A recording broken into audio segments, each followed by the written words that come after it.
Ai, ai, vamos abrir a palavra de Deus nessa noite.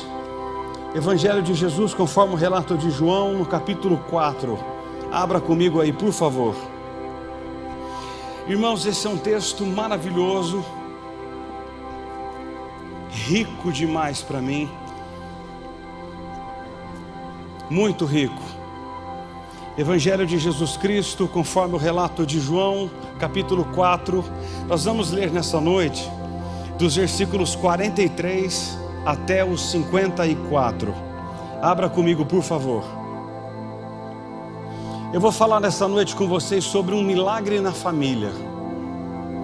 Um milagre na família.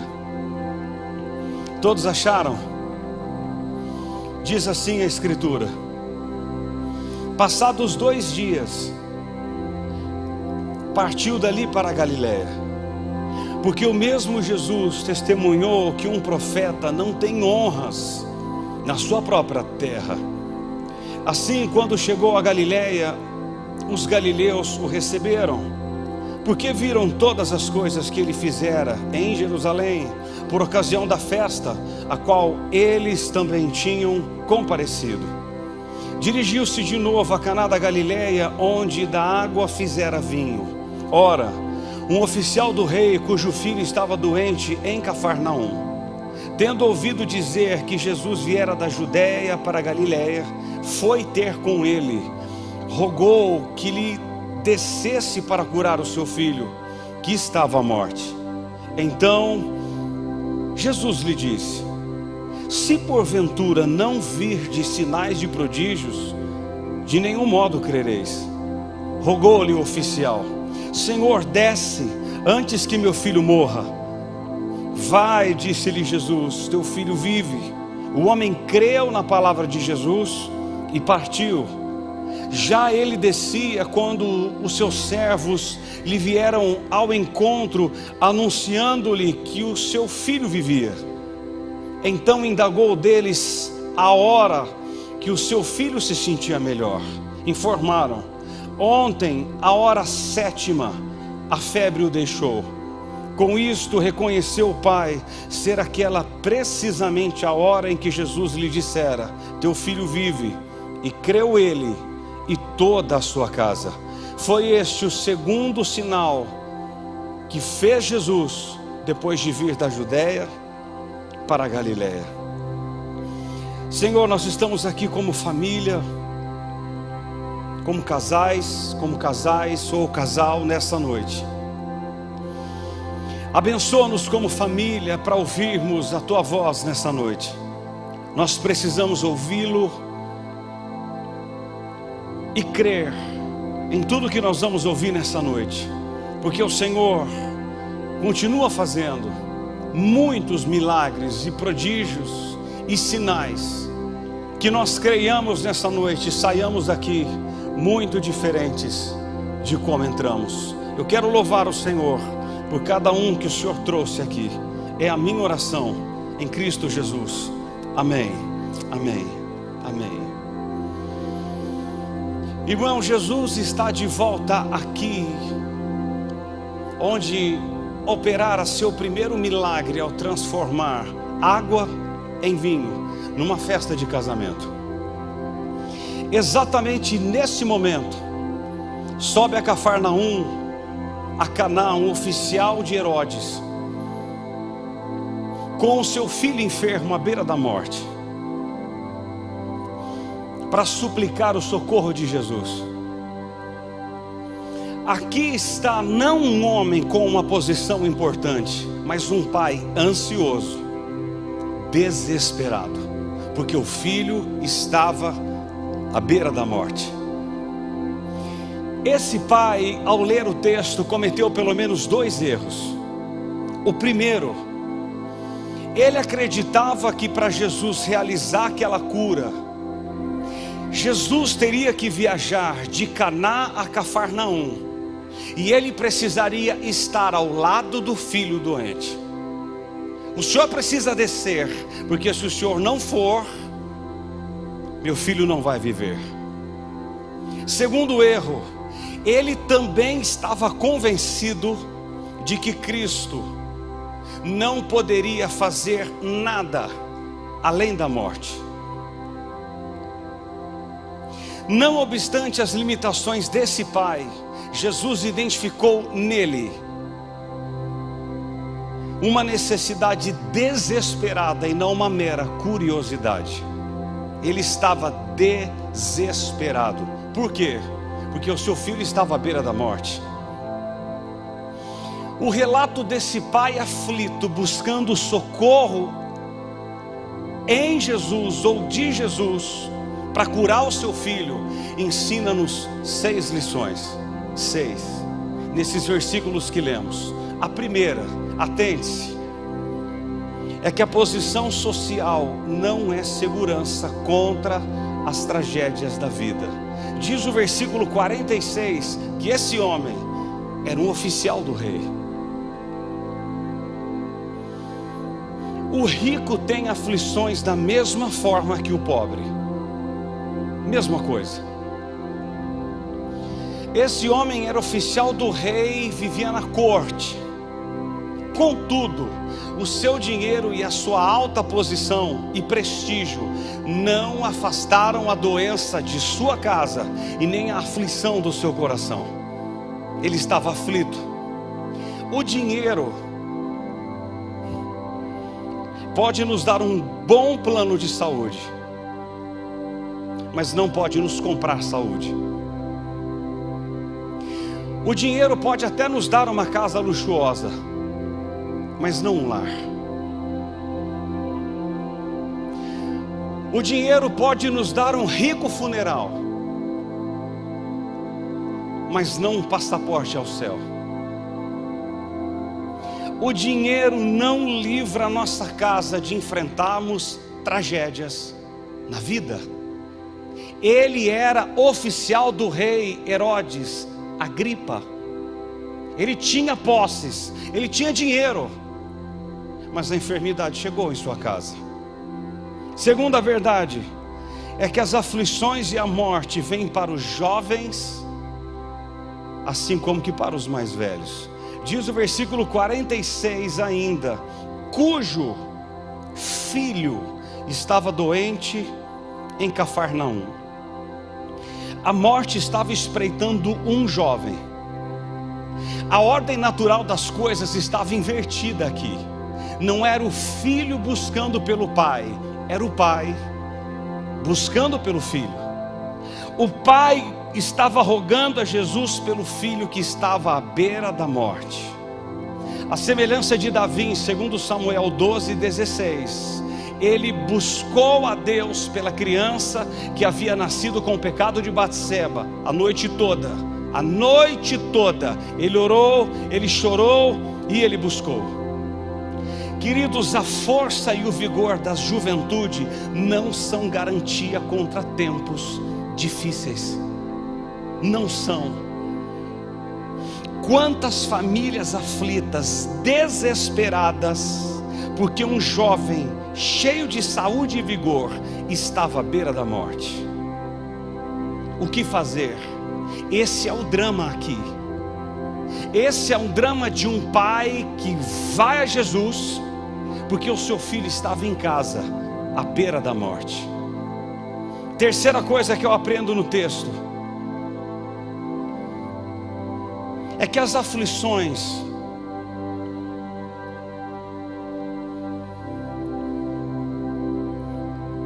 o que as aflições podem trazer ou fazer em nossa alma? Você tem pensado nisso esses dias? O que a aflição em casa pode nos trazer? Queridos, não existe para nós nem sorte nem azar. Existe um Deus soberano trabalhando em todas as circunstâncias da vida, toda. Para nós não existe sexta-feira 13, não existe olho gordo, não existe sorte nem azar. Existe um Deus que está sentado no trono e faz com que todas as circunstâncias da vida cooperem para o nosso bem, todas. Agora, vamos ver duas coisas. A primeira foi o sofrimento que levou esse pai a Jesus. Olha o versículo 47.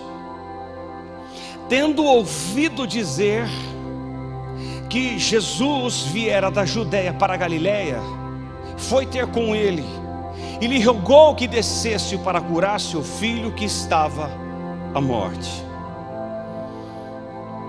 Ele vivia uma vida muito tranquila no palácio, mas quando a enfermidade chega, ele precisou romper a sua agenda para ir a Jesus. A aflição, irmãos, pode ser a medicina de Deus para a minha e a sua alma. O sofrimento na vida do salvo é pedagógico, porque Jesus não desperdiça o sofrimento. No Salmo 119, 71, Davi diz: foi-me bom ter passado pela aflição. Por que, Davi? Para que aprendesse os seus decretos. Aprendesse. É na dor que aprendemos, infelizmente ou felizmente. Quando a situação adversa é dentro de casa, você reconhece o quão limitado é, e então você apela a Deus.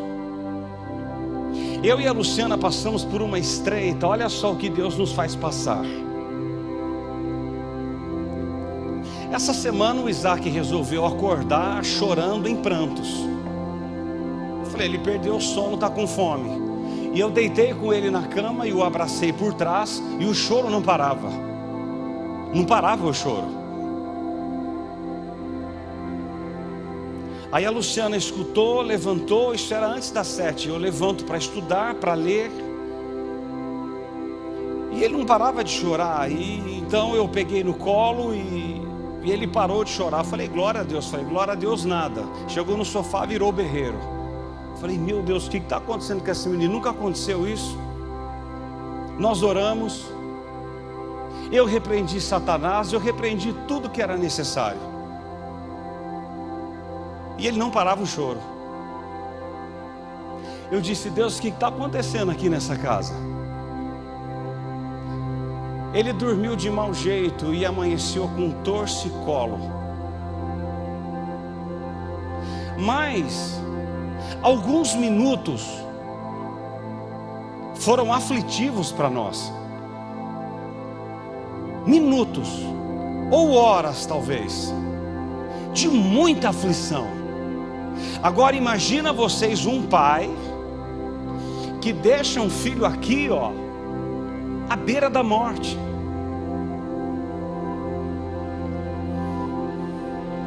Irmãos,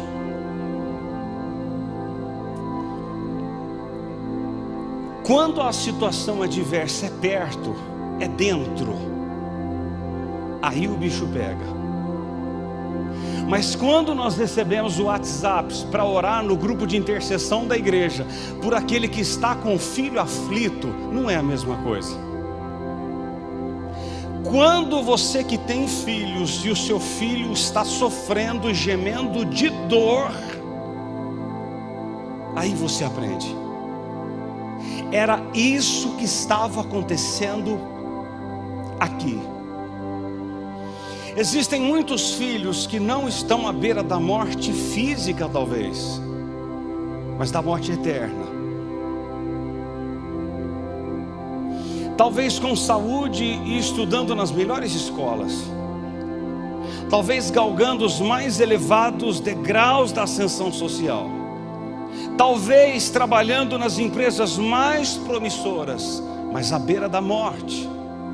E os pais estão aflitos, eles gemem de dor, de ver um filho ou doente ou um filho perdido. O pai sofre, o pai geme, o pai tem dores quase de parto pelo filho. Eu digo pai. Queridos, é necessário que os pais lutem pelos filhos para que eles sejam salvos. Eu não posso desistir dos meus filhos e nem você dos seus, porque esse homem foi a Jesus pela dor. pela dor. Se existe algo hoje, é dor. Nós temos passado dores as mais diversas, dores. O marido pela esposa, a esposa pelo marido, o pai pelo filho, o filho pelo pai, e assim sucessivamente. São dores diferentes e distintas. O sofrimento pode nos levar a Jesus. Segundo, ele insistiu para Jesus ir em sua casa. Olha que interessante o 49. Olha aí comigo. Rogou-lhe o oficial: Senhor, desce antes que o meu filho morra. Qual é o problema que você está enfrentando hoje dentro de sua casa e que precisa de uma intervenção urgente de Jesus? Qual é? Talvez você já usou todos os recursos, bateu em todas as portas, como a mulher hemorrágica de Marcos 5:25. Já havia batido em todas as portas, e você não consegue uma saída, uma solução. O coração vai ficando cada vez mais duro, a doença se agravando, o relacionamento cada vez mais complicado, a comunicação mais travada, e quanto mais força você faz, mais grave parece ficar a situação dentro de casa. Tem enfrentado isso? Então clamamos: Senhor, ajuda-nos, ajuda-nos, ajuda-nos. Queridos, eu posso lhes afirmar hoje que a maior necessidade nossa hoje é da família. A nossa maior necessidade hoje é na família, e da intervenção de Jesus e da presença de Jesus nela.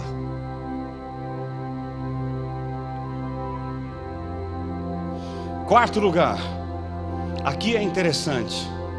Quais os passos que esse pai deu para alcançar o milagre em sua família? Irmãos, tudo que nós estamos ouvindo aqui, o homem fez. Nós precisamos continuar fazendo. Agora, ele toma 6 passos aqui interessantes. A primeira, ele demonstrou humildade. Diz o versículo 47: foi ter com ele e lhe rogou que descesse para curar o seu filho. Por que humildade? De onde eu tiro essas coisas? Preste atenção. Jesus está onde? Em Caná da Galileia. Onde o pai está? Cafarnaum. De Cafarnaum a Galileia, 30 quilômetros. 30. Eu estou falando aqui de algumas horas de caminhada e em subida vertiginosa. Ele desceu do pedestal do palácio aos pés de Jesus. Irmãos, esse homem buscou, rogou auxílio em Jesus. Você já pensou andar 30 quilômetros? 1 hora, 1h30 ou 2 horas andando rápido, para que seu filho seja salvo, para que a sua esposa seja salva, para que o seu marido seja salvo? Pense nisso essa noite. Ele sai do palácio, ele sai da vida boa que ele estava, e ele diz: eu preciso ir, eu preciso ir. Marcos 5:27 nos diz que aquela hemorrágica, aquela mulher, ela veio por trás de Jesus e o tocou silenciosamente, trêmula, rende-se aos pés daquele que poderia lhe dar vida, mudar a sua história de uma vez por todas. Irmãos, quando nos humilhamos, Deus nos exalta.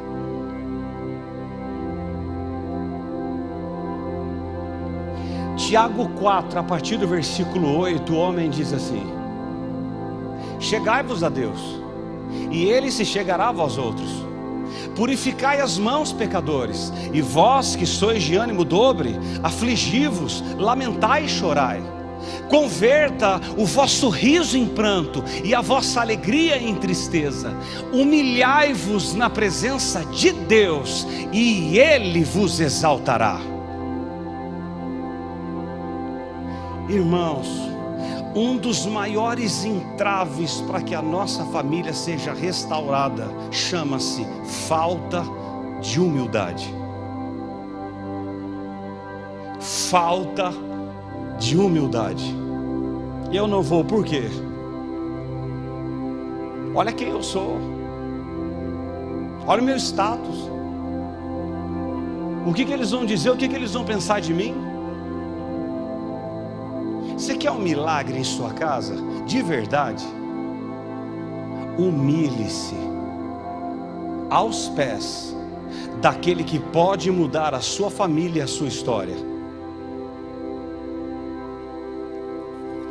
Segundo passo que esse pai deu, ele demonstrou coragem. Por quê? Diz o versículo 46: ora, havia um oficial do rei. Esse homem era oficial de Herodes Antipas, filho de Herodes o Grande, aquele mesmo que mandou matar as crianças em Belém, o mesmo. Certamente quando esse homem procura, ele vai a Jesus, ele sabe dos riscos que ele corre, ele sabe, eu vou a Jesus, porém, talvez o bicho pegue aqui, porque se Herodes fica sabendo um negócio desse, eu estou encrencado, eu estou enrolado. Então ele precisava ter coragem para largar o bem bom e dizer: não, não, não, eu tenho coisas mais importantes a buscar. Então eu deixo o meu orgulho, a minha soberba, a minha arrogância e o meu cargo, se preciso for, pela minha família, pelo meu filho. Isso aqui é tão sério, irmãos. Diz Marcos 5:22 que Jairo, a semelhança deste, era líder da sinagoga, líder, e ele vai a Jesus. A semelhança do oficial de Herodes, Jairo também teve que transpor barreiras a ir a Jesus.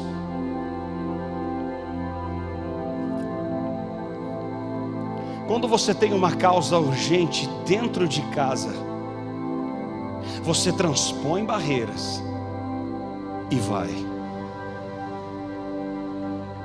Meu filho está morrendo, você precisa ir. Os meus filhos estão perdidos, você precisa ir. Olha, alguém do meu cerco está perdido, eu preciso ir, você precisa ir. Há passos que precisam ser dados, e ele demonstra coragem, ele demonstra humildade. Terceiro, ele demonstra persistência. Irmãos, olha o 48. Olha o que Jesus disse para o homem. Então lhe disse, ou Jesus lhe disse: se porventura não virdes sinais e prodígios, de modo nenhum crereis. A resposta de Jesus à súplica do oficial nos faz crer que ele via Jesus apenas como um operador de milagres. Seu interesse era apenas na cura do filho e nada mais. Irmãos, escute isso aqui, eu escrevi isso há pouco. Presta atenção. nenhuma fé salvadora brotara do coração desse homem ainda, nenhuma. A fé que brota de experiência, de milagres, carrega o perigo da deformação e não possui raízes suficientemente profundas diante das provas severas. Vocês entenderam isso? Eu vou repetir, isso é muito importante.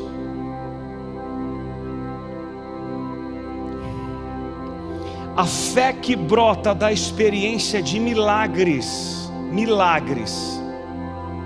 carrega o perigo da deformação e não possui raízes suficientemente profundas diante das provações severas.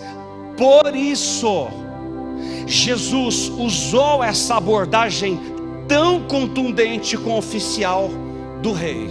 Se você não ver, você não vai crer.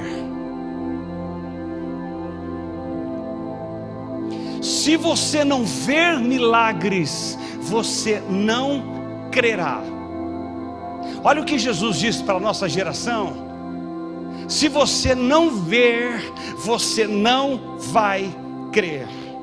Foi exatamente a mesma abordagem que Jesus usou com a mulher cirofenícia, para desarraigar do coração dela uma fé superficial e estabelecer nela uma fé genuína e robusta. Marcos 7:27, diante do clamor da mãe, Jesus diz assim: não é bom tomar o pão dos filhos e lançá-lo aos cachorrinhos.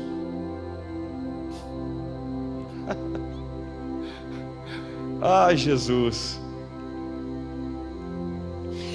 Jesus estava extraindo desse oficial e da mulher uma fé genuína e robusta, não que crê por ver. Aí a mulher diz: não, Senhor, os filhos comem das migalhas que caem da mesa. Das migalhas. Nós não nos assentamos na mesa e nem comemos do pão. Essa resposta foi tão poderosa ao coração de Jesus, que ele diz em Mateus 15:28, ó mulher, grande é a tua fé, vai embora, tua filha vive, ela está salva. Irmão, Jesus sempre vai extrair de nós o melhor, não o pior. Satanás tenta para arrancar o pior, Jesus prova para arrancar sempre o melhor. Sempre é o melhor. Foi exatamente a dor do filho que levou este homem a Jesus, e foi exatamente a dor da sua filha em casa cheia de demônios que levou a mulher a Jesus. A mesma dor. E diante da resposta de Jesus, ele poderia muito bem não ter entendido, mas ele insiste no pedido, dizendo no versículo 49, não, Senhor, desce, antes que meu filho morra, desce. Você tem insistido ou desistido? Diante das respostas, você insiste ou desiste? Pergunta ao Senhor.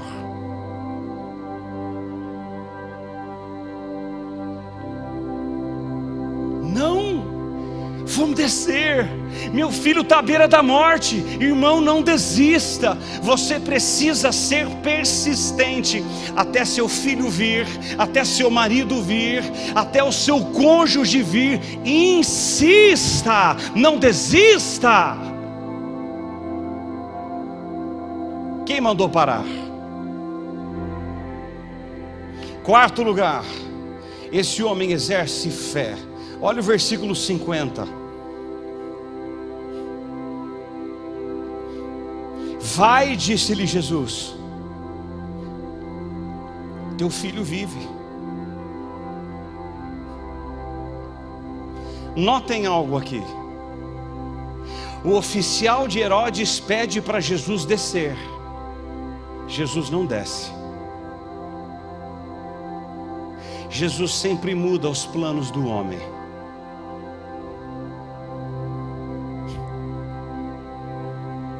É Isaías 55:8.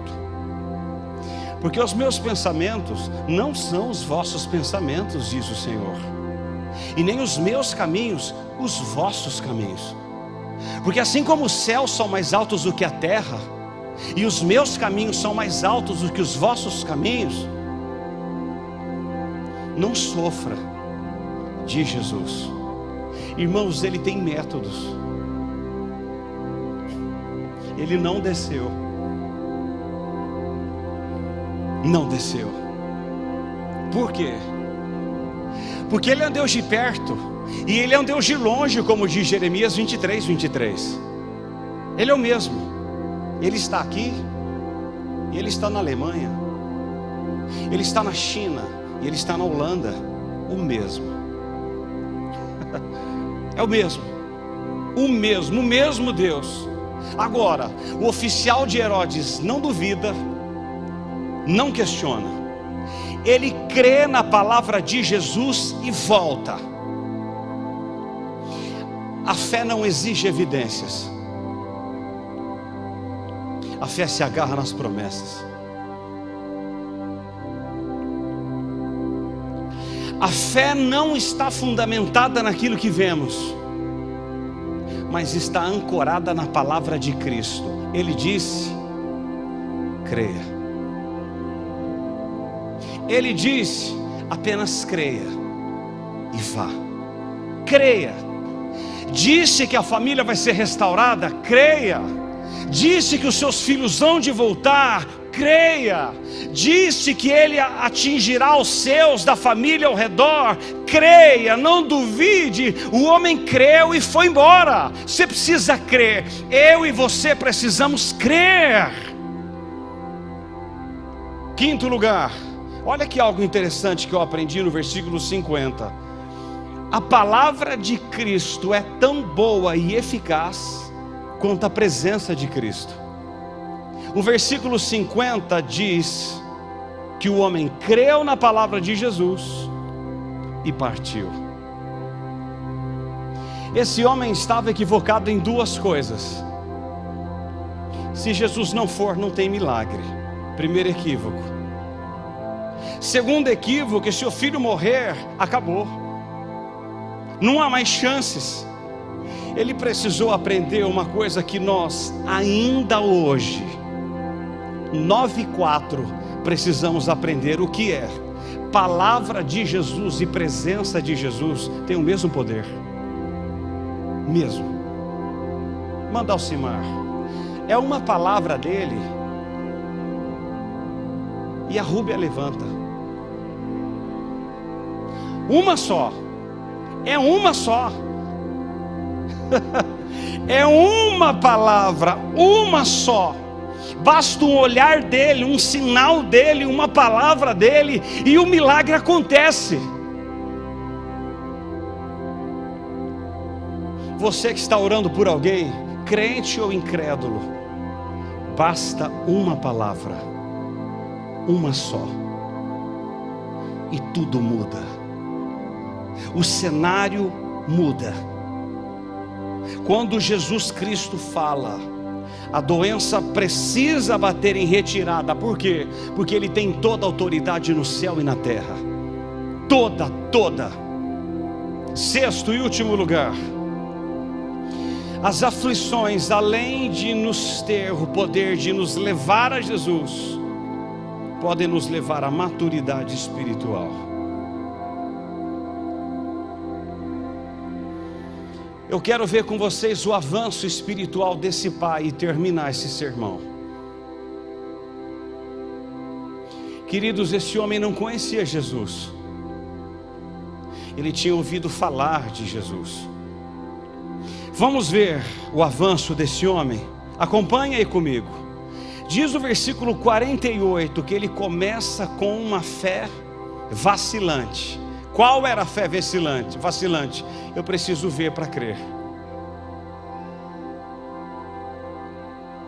Se eu não ver, eu não creio. Olha, se eu não ver a olho nu, eu não posso crer. Era esse pai de família. Segundo, olha o versículo 50, nos mostra que sua fé vacilante torna-se uma fé confiante. Por quê? Ele creu e foi. Ele creu sem duvidar. Ele não questionou e nem protelou a ação. Irmãos, a sua fé pode até ter sido vacilante, mas agora ela precisa ser confiante. Você precisa crer. Ele creu.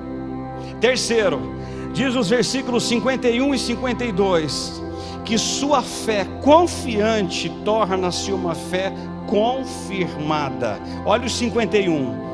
Já ele descia quando os seus servos lhe vieram ao encontro, anunciando-lhe que o seu filho vivia. Então indagou deles a que hora o seu filho se sentia melhor. Informaram: ontem, a hora 7, a 1 da tarde, a febre o deixou. Ou seja, de fato, o menino havia sido completamente reestabelecido. Uma fé vacilante torna-se uma fé confiante. Uma fé que confiou na palavra de Jesus torna-se agora uma fé confirmada, porque ele ouviu aquilo que Jesus falou. E quarto, sua fé confirmada torna-se agora uma fé contagiante. Olha o 53. Com isto, reconheceu o pai ser aquela precisamente a hora em que Jesus lhe dissera: teu filho vive. Creu ele e toda a sua casa. Meu Deus. Essa fé contagia os pais, os filhos e a esposa. Irmão, você já pensou chegar na sua casa e a sua fé contagiar o seu filho rebelde? Já imaginou num negócio desse? Você já imaginou você sair e ao sair você vir para o culto e você ouvir a palavra de Deus e voltar para casa e contar o que aconteceu? Essa fé contagiar a sua casa toda. Foi isso que aconteceu aqui. Por isso que a fé confirmada tornou-se uma fé contagiante, porque contagiou todos da casa e arrastou toda a sua casa nessa confiança. Todos, diz o versículo 53, reconheciam agora que Jesus era o Salvador e capaz de vencer e conceder vida.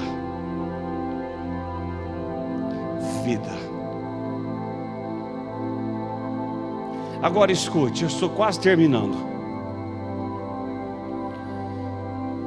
O Senhor permitiu que a enfermidade daquele filho fosse um instrumento humano de salvação eterna para toda a família. Escute algo aqui. Talvez o Senhor esteja permitindo dor para salvar toda a casa.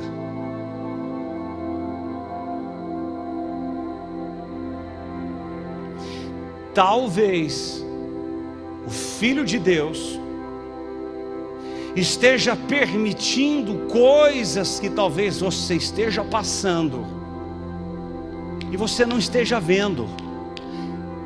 Jesus quer salvar, quer unir aquilo que está separado.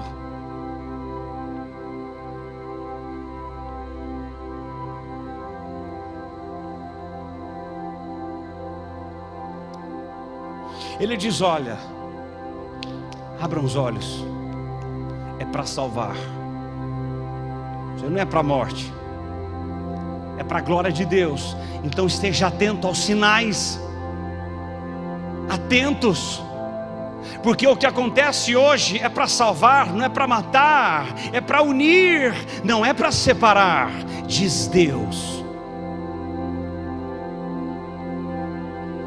Eu concluo com 3 colocações. Primeira, Deus ainda hoje transforma tragédias em bênçãos. Hoje à noite. Hoje. Segundo, no primeiro milagre em Caná da Galileia, Jesus transforma água em vinho em um casamento. No segundo milagre, também em Caná da Galileia, Ele cura um filho doente. O primeiro milagre foi a pedido de uma mãe, o segundo foi a pedido de um pai. Isso mostra-nos a terceira coisa, e eu concluo: Jesus prioriza a família. Família. Ele atendeu a mãe, Maria, agora atende um pai, oficial de um rei, que nem conhecia Jesus. Para quê? Família. Irmãos, os milagres realizados em Caná estão ligados à família, porque Deus ama a família, se importa com ela, tanto para salvar um casamento do vexame, quanto para trazer cura a um jovem doente. Família. Há um slogan da Igreja do Nazareno: família, nossa prioridade. Essa é a prioridade da igreja. Família bem, sociedade boa, igreja boa. Família ruim, igreja ruim, sociedade ruim.